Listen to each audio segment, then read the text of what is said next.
Summit Chair, it is my honor to formally open the 14th Summit of Economic Cooperation Organization. I extend warm welcome and cordial greetings to all the participating leaders. I want to especially appreciate President Erdogan's initiative in organizing this virtual summit. Convening the summit in these difficult times is a reflection of collective commitment to ECO. We commend Secretary General Hadi Suleimanpur for ably leading the organization work. Pakistan congratulates Turkmenistan as the next ECO chair. But I especially want to congratulate President Ilham Aliyev on successful liberation of Azerbaijan's occupied territories. Excellencies, in 2017, we celebrated the Silver Jubilee of expansion of ECO membership and adopted the landmark ECO Vision 2025 and the Islamabad Declaration. It reflected Pakistan's strong resolve to advance our institutional goals and energize ECO as a dynamic organization for regional cooperation. Excellencies, the focus of our present summit, regional economic cooperation in the aftermath of COVID-19, is both apt and timely. Like the rest of the world, the member states of ECO have been severely affected by the unprecedented health and economic crises unleashed by COVID-19 pandemic. Over 115 million people have been infected by the virus, and more than 2.5 million people have lost their lives. The world is grappling with pandemic's multiple dimensions. The full extent of its health, social, financial, and economic impact on our countries has yet to be fully determined. It is evident that developing countries, including ECO members, have been disproportionately affected.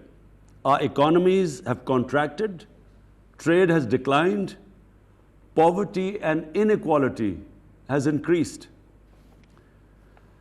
Excellencies, we in Pakistan realize that we must prevent our people from dying from the virus and from hunger. We face these twin challenges like a lot of the developing world. We pursued a people and poor-centric approach,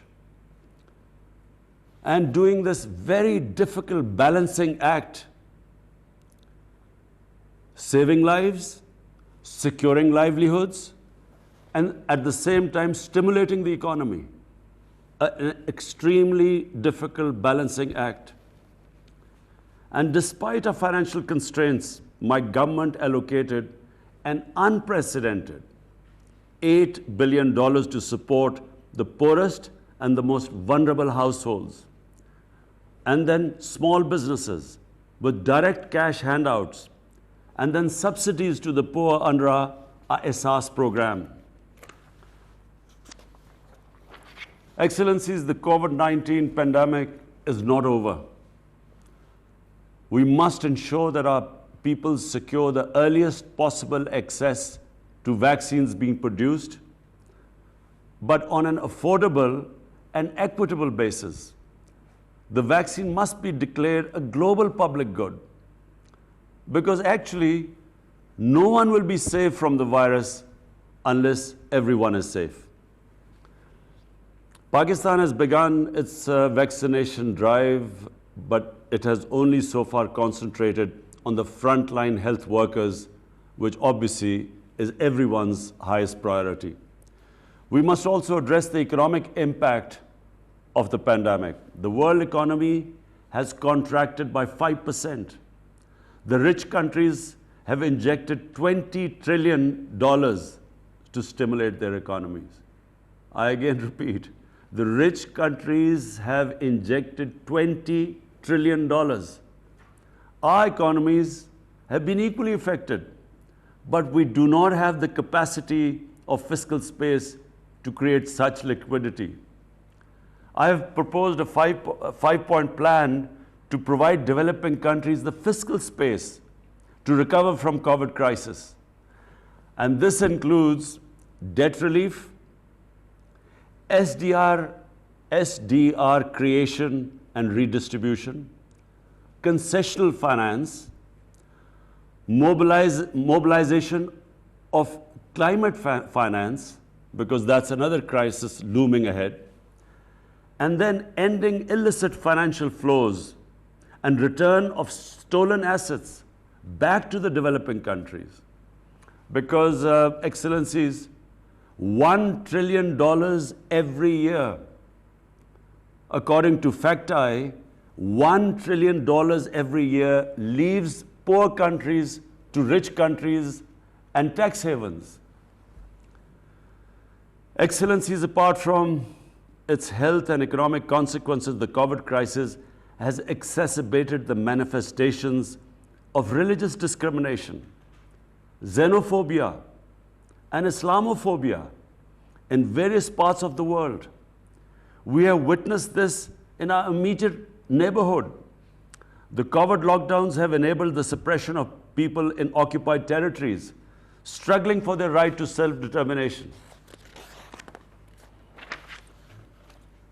And then, for all the leadership, I would want to point this out. It is essential to reject any attempt to link Islam and terrorism. To link in Islam and terrorism is the biggest injustice which is being done to Muslims in the world. Similarly, we must oppose attempts where freedom of expression is used to cause pain to Muslims by denigrating our holy Prophet Muhammad sallallahu alaihi wasallam.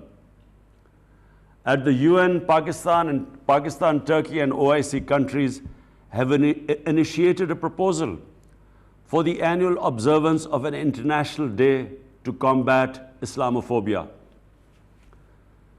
Excellencies, the member states of ECO represent 500 million people and cover an area of 8 million square miles. We form the geographical link on the Asian continent between East and West, North and South.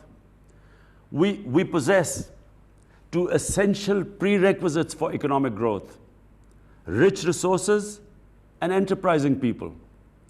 We have the potential for much larger production and consumption. Our common heritage and culture, nurtured by luminaries, great men like Al-Biruni, Farabi, Rumi, Iqbal, they all provide a solid foundation for cooperation under the ECO umbrella. In the Vision 2025, the ECO members have set themselves an ambitious agenda of enhanced collaboration in trade, energy, tourism, agriculture, and industrial growth. We should undertake a midterm review of the progress made so far, accelerate the pace of implementation, and deepen the scope of cooperation. Excellencies, in advancing our common objectives, we must take full advantage of our geographical location, economic assets, and political relationships. Regional connectivity and integration have been proven to be essential for rapid growth and development. Enhanced physical infrastructure will generate economic activity, trade, employment, mobility, and cross-border exchanges. Peace in Afghanistan is crucial to the success of such physical integration in ECO region. I hope that the successful culmination of the intra-Afghan negotiations will lead to durable peace and security in Afghanistan. Excellencies, our priorities and goals are clear. I propose that we focus on the following 6 points.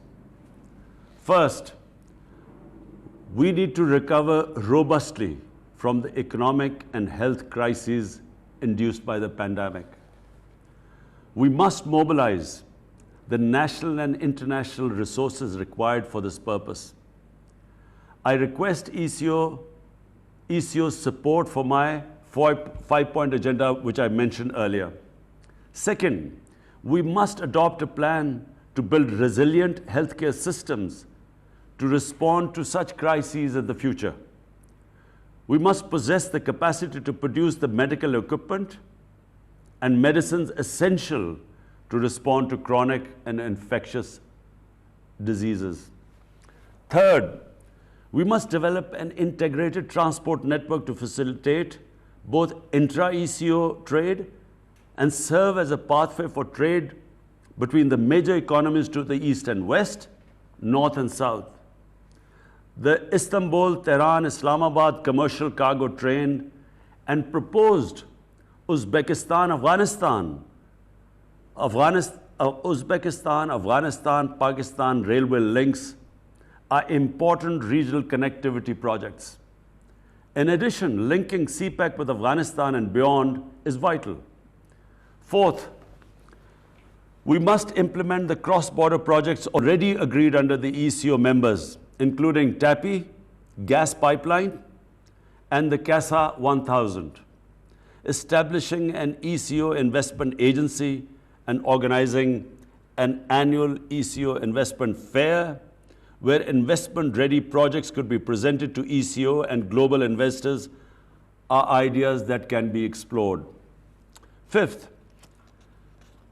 studies indicate that our mutual trade, which is just 8% of our total trade, it's just 8% of our total trade.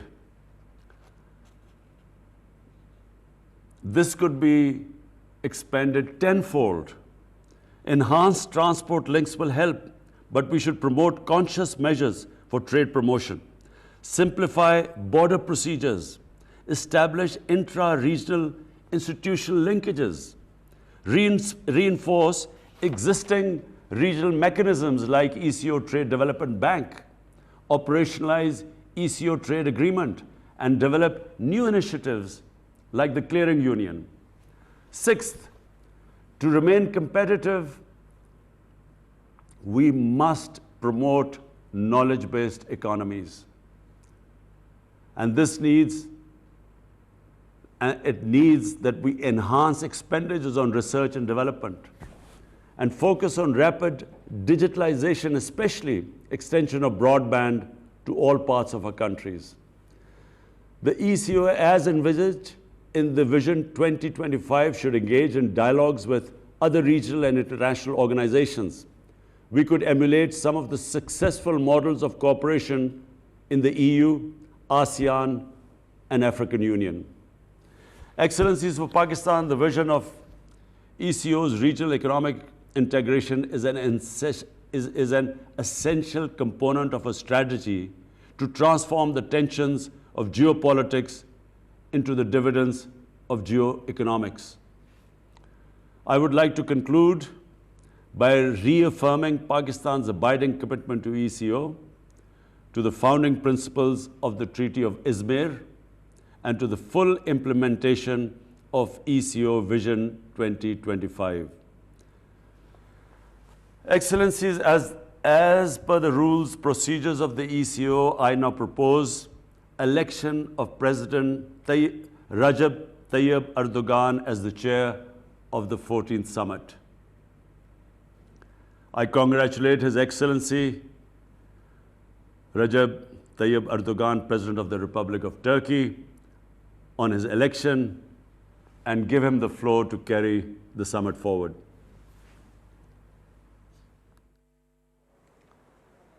वज़ीराज़म Imran Khan इक्तिसादी ताउन तंज़ीम के 14वें virtual इजलास से खिताब कर रहे थे। वज़ीराज़म ने कहा कि 14वें सरबराह इजलास का इफ्तिताह करना मेरे लिए बाइस फ़ख्र है। पाकिस्तान तुर्कमानिस्तान को आइंदा इजलास की सरबराही मिलने पर मुबारकबाद पेश करता है। वज़ीराज़म ने कहा कि हमने लोगों को बीमारी के साथ साथ भूख से भी बचाना है। इसके अलावा वज़ीराज़म ने अपने खिताब में इस्लामोफोबिया का जिक्र करते हुए ये नुक्ता सामने रखा कि दहशतगर्दी को इस्लाम के साथ जोड़ना सबसे बड़ी बड़ी नाइंसाफ़ी है। उन्होंने कहा कि अफ़गान अमन अमल को खत्ते की पायदार तरक्की की तरफ ले जाने में मुआविन साबित होगा। कोरोना जैसे चैलेंजेस का मुकाबला करने के लिए हमें सेहत के शोबे को मज़ीद तरक्की देनी होगी। वज़ीर-ए-आज़म ने कहा कि सी पैक के ज़रिए अफ़गानिस्तान समेत मशरक़े वुस्ता तक रसाई इंतहाई अहमियत की हामिल है। खत्ते में खुशहाली के लिए हमें तजारती सरगर्मियों को फ़रोग़ देना होगा। इक़्तिसादी ताउन तंज़ीम के 14वें वर्चुअल इजलास से खिताब करते हुए वज़ीर-ए-आज़म इमरान खान ने कहा कि हुकूमत पाकिस्तान की जानिब से कोविड वबा से निपटने के लिए मुतादिद इक़दामात किए गए। हुकूमत ने 8 बिलियन